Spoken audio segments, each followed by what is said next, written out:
Assalamualaikum warahmatullahi wabarakatuh. The Honorable Lecturer of Sociolinguistics, Ms. Prihatin, SSMPD. Allow me to introduce myself. My name is Wirangga Putra, and I'm here going to present a journal article entitled Social Discrimination, a case study of social subordination to Eastern Vernacular Indonesian speakers, written by Ayudhya Ratna Wijaya and Cesar Abdul Rizal from Universitas Gadjah Mada and Monash University, Australia. The study was published in Prasasti, Journal of Linguistics, Volume 8, Number 1, in April 2023. So without further ado, allow me to begin my presentation. Starting from background. Indonesia has more than 1,000 ethnicities and with around 700 vernacular languages. With these many ethnic groups and languages, Bahasa Indonesia serves as the national bahasa, as the national language. There are also 76 million people living in Java only, which 40 of them are coming from Eastern Indonesia. These Eastern Indonesians use Bahasa Indonesia to communicate in everyday situations, such as in work or informal settings. The researchers have gathered some related studies. For example, the studies number 1, Agustina et alia in 2019 conducted a study regarding the language attitude towards vernacular Indonesia in Jakarta. There is also Probonogo and Imelda in 2017 conducted research on language shift to Bahasa Indonesia. Based on these two studies, Bahasa Indonesia plays a major role in language shift and significantly affects Indonesians' language choices. Moreover, ethnic background and cultural factors are strongly shape individuals' language repertoire. There are also studies that are conducted in other countries. For example, Filmer in 2003 conducted research on African American vernacular English. There is also Chai study in 2010 studied the class of value between standard Singaporean English and Singlish.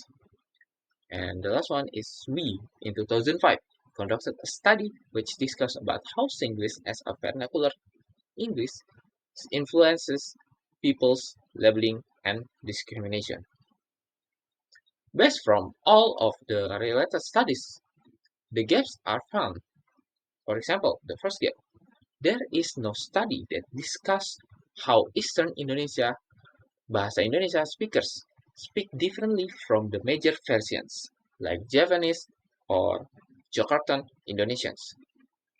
The second gap is there is no study that study how Eastern Indonesians feel rejected by speakers of more dominant language versions.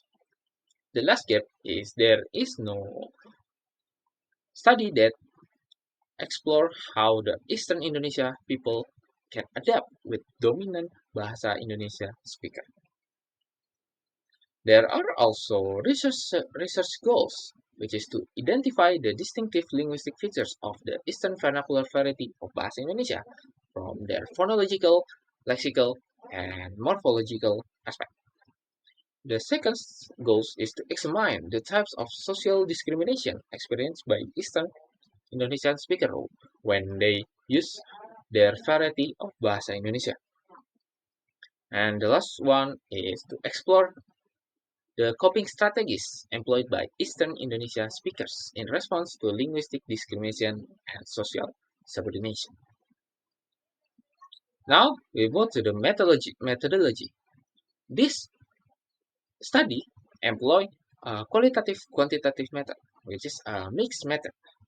The researchers use this method because it helped them combining two ways of doing research. First, combining numerical data and deep explanation to better understanding of the results. The data were collected from questionnaires that were distributed online and were filled by 41 respondents, as can be seen in the table 1 here. Now we move to the theory that is used in this study, which is the theory of language and racism. This theory is to unfold the possible impact from language variations, disparity, and discrimination. For example, this concept comes from how people judge others based on how well they speak a language. Some groups speak differently, and this creates stereotypes or unfair opinions about them in society. For example, there is a term that explains this, which is linguistic racism. Dobson explained that linguistic racism as the act of passive aggressive against one's linguistic repertoire. Linguistic racism increases social disparities among speakers.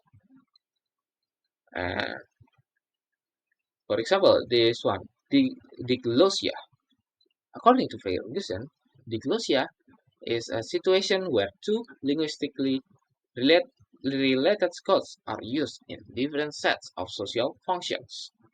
This diglossia stratifies language into two varieties. The low variety, which is used in the daily life, such as talking with friends or family. And then the other one is the high variety, which is used in important or formal situations, such as in school or official meetings. Findings.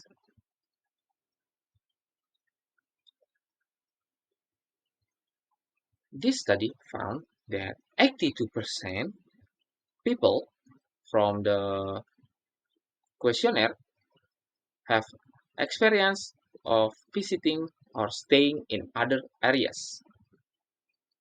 According to Jones, Eastern Indonesia stands to live in Java to pursue higher education or work for a better quality of life.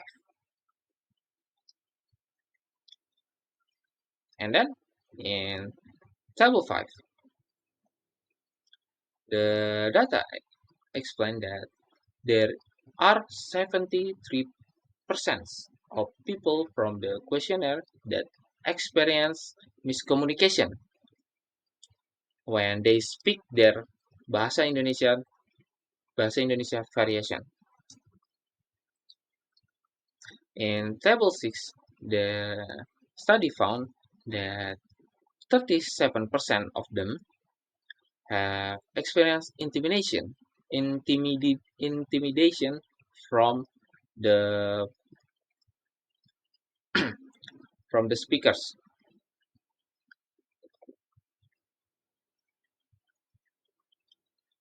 The speakers are misunderstood due to their different sound production to the Javanese or Jakartan people. Their high intonation often considered rude. The The researcher found that the respondents got laughed, avoided, and underestimated by the dominant speakers. Further, their other dominant speakers, likely Javanese and Jakartan, made fun of them by joking and intimidating them by or impersonating the way of their speaking. And then the study found that 78% respondent imitating or mimicking local dialect. This is done because they want to be accepted in the society. So they have to mimic the local language. In Table 8, the study found that how the how the speakers from Eastern cope with this discrimination. First way to cope is to learn the local language by themselves and then asking the locals. And they also don't have specific strategies. And four of them use standard Indonesian. And then there is also one that avoid communication or stay communicating although being bullied. Now we've reached the discussion. For me, the study has some strengths. For example, the study explores a topic that hasn't been widely studied before, which is the discrimination to vernacular bahasa Indonesia speakers. And then the second strength is clear analysis. The research clearly explains the problems and gives strong examples from real experience. And the last one is provide solutions. The study doesn't just describe the problem, but it also offers a solution, which is promoting a variation of Bahasa Indonesia with uniqueness and ethnic identity of all regions in Indonesia. However, these studies also have some weaknesses. For example, the sample size. This study only involved 41 respondents, which is small number comparing to the how many Eastern Indonesian Eastern speakers in Java. There is also the weakness is the data itself.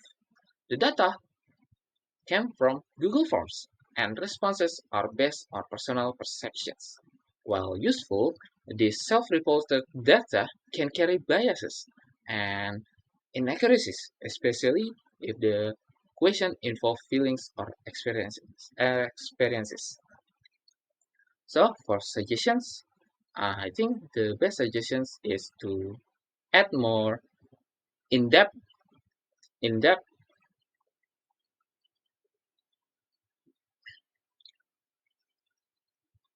in-depth analysis and interview. So, that's the end of my presentation. Thank you for listening. And if you have any question, please leave it in the comment below. And once again, thank you. Wassalamualaikum warahmatullahi wabarakatuh.